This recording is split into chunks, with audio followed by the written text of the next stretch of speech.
Thanks very much. I just think, especially if Megan has to get going, I'm not going to take too long. We're at that kind of witching hour. The sun's coming out. It's Friday afternoon. We're trapped, partly because of the trains. But I do need to do a quick wrap-up, and I should do a quick wrap-up. So it's been a fantastic 2 days. I just want to use my time in a disciplined way. We obviously faced some pretty severe headwinds to this Centenary London conference. Principally travel and rail and trains and other practical aspects, aeroplanes that weren't working even if they were meant to be working. But we also faced, as I said yesterday, some pretty big global headwinds. This was a conference, those of you here last night, I mentioned that had been originally titled Pathways to a Better Future. And I noted that we took a look at that conference title and thought, probably not the right angle to take right now, and we've ended up talking about how we best cope with a divided world instead. And as we saw on the What's on Your Mind word cloud that I introduced yesterday morning, we kind of had Ukraine right in the front of the picture, some of the spillovers from it. We had a very small word on China, but despite that, we've ended up talking a lot about it, not just because Kevin Rudd was here today. But what I think we were trying to do was think about how those spillovers from the war in Ukraine are affecting other aspects of international affairs, what it means, therefore, for the kind of agenda that each of us is working on in our respective areas. And we heard earlier today, and we heard in one of the breakout panels yesterday, the kind of Russia-China, what somebody called alignment. Is that changing some of the geopolitical context for us internationally? Kevin Rudd said a little earlier today that we are in a world of managing strategic competition. It's not a question of if, it's how we deal with it. He has some ideas. We talked also this morning, a panel that Tim Benton chaired and some others, cascades into food security. And Faisal's panel, amazingly well run. Faisal, if you're still sitting here somewhere, yes, keeping the energy into the last panel. Thank you to the panelists as well as you, Faisal.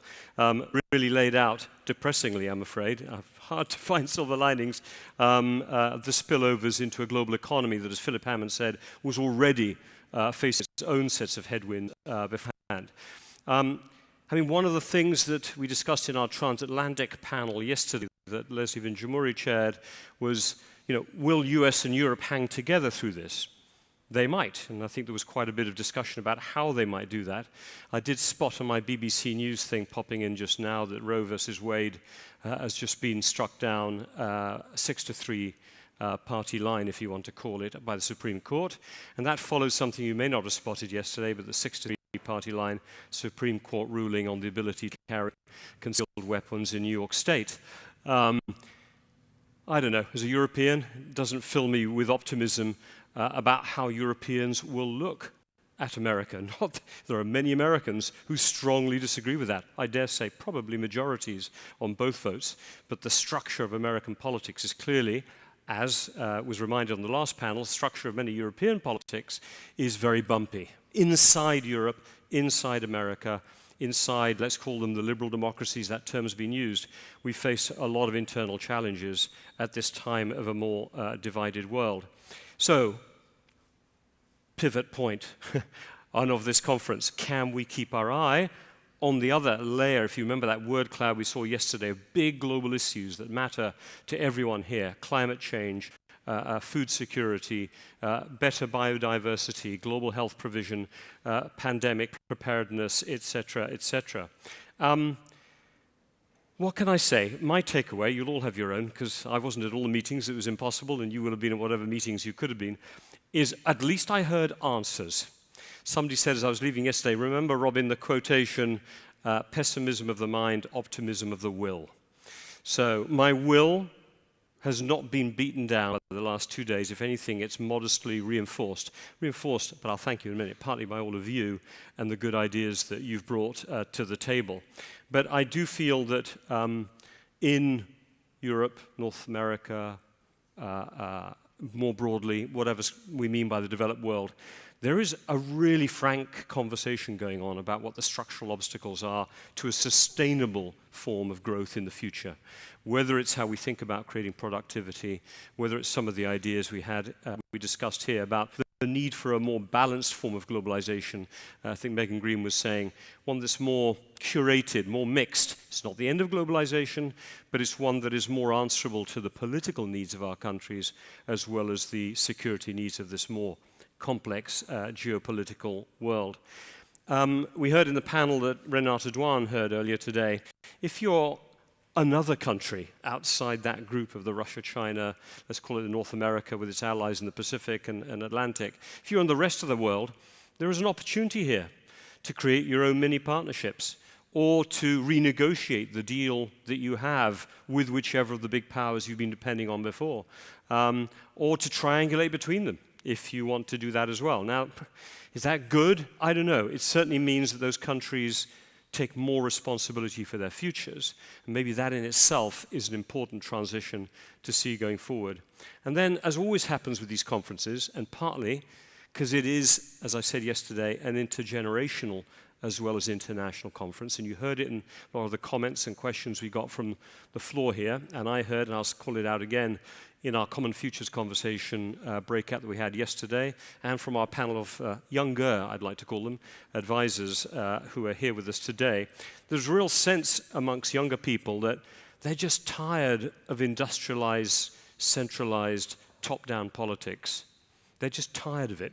They feel it's not providing the answers. And whether they're coming from Europe or from Sub-Saharan Africa, which are the two groups, or sorry, it's Africa as a whole, which is the two groups that we have in our Common Futures conversation, but other parts of the world as well, there's a real demand for them to use the technology, to use the education they have at their disposal, to create their own answers, whether it's in terms of business and work, or importantly, in delivering social services and kind of the kind of future they want. And I was, I got, again, some of my optimism of the will reinforced a bit by the launch of the Global Health Commission that Chatham House is curating with former President Kikwete, former Prime Minister Helen Clark, now one of our presidents of Chatham House this morning. And I do want to do a call out here because we had Olana Supran, she may still be here, I'm not sure, but the former health minister of Ukraine talking about what they were doing and have been doing and are doing even today. And it was a reminder, if I may say again, the power of women's leadership, which we saw in Maya Sandu's remarks yesterday.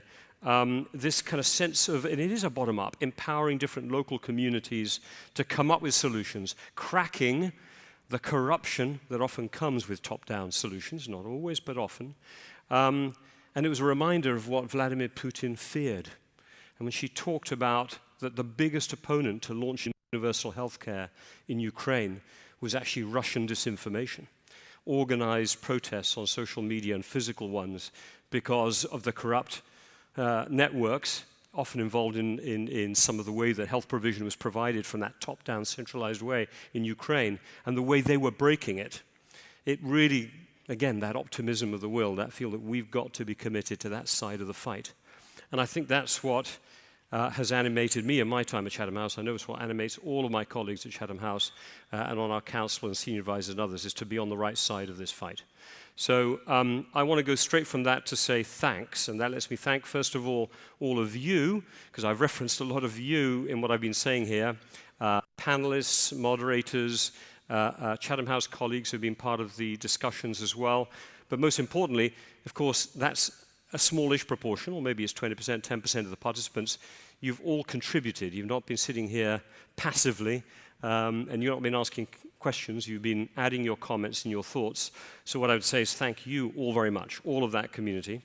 I want to thank, as I did yesterday, the supporters of this conference, UPS, MST, Diageo, Luminate, the Open Society Foundations. We can't do these conferences without the support of our very diverse network of supporters. So thank you very much again for all of your different types of support.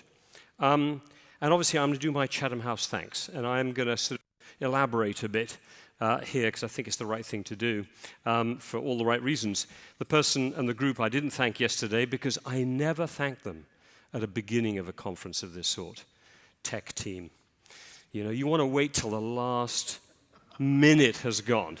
And my microphone is still working, which is a good sign here. But I don't know all your names, folks, sitting behind the banks of screens. Not that many banks, there's not, actually there's quite a few of you. But in any case, around the room, up in the rather hot quarters and exchange and all of those places there, still delivering perfect sound. But my colleague, Robin Gardner. Robin, I'm going to call you out on behalf of all the team there with the screen. Give him an applause. Unbelievable work. He's probably been running an event of Chatham House in some other part, not in the UK, while he's been doing this one, because generally that's how he runs things. But Robin, you and your team, and all of the team that we brought in here, thank you. It worked. It's all been happening, so it's a miracle. We couldn't do this back in 2019 when we did the last thing. So thank you very much indeed. The comms team, who rarely get a mention, but have been sitting away, getting tweets, getting connection, bringing media in, etc. David Watson, our new communications director, may not be in the room, but all of you, thank you very much through David for all of your great work and support.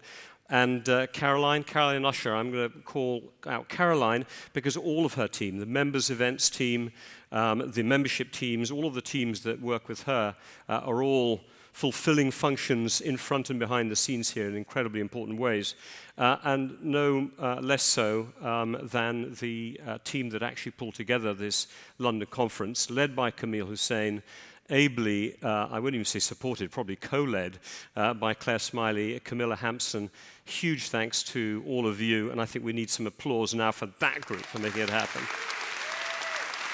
They're probably not here.